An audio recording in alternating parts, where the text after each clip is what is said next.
dia kena bincang dengan umat dan seinti-inti, seperinci-perincinya.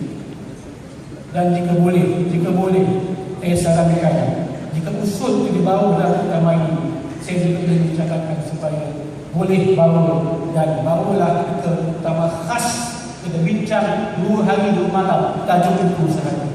It is not enough by 30 minutes. Please discuss the matter. Tak cukup 30 minit nak bincang sekali tersebut. Sebab kita buat keputusan bersama mereka dalam utama yang khas di negara dan di cerita tuan rumah ni. Tuan rumah betul-betul bagus. Sambil awak. Itu yang pertama dakwah, yang kedua siasat. Kita bawa juga siasat, biar siasat kita waqi'i, yang sesuai dengan tempat lokasi di mana kita berada, supaya orang melihat pas itu sesuai bersama. Kita ada demokrasi yang kita kena harungi, yang jangan tolak tetapi ada pemilihan dan ada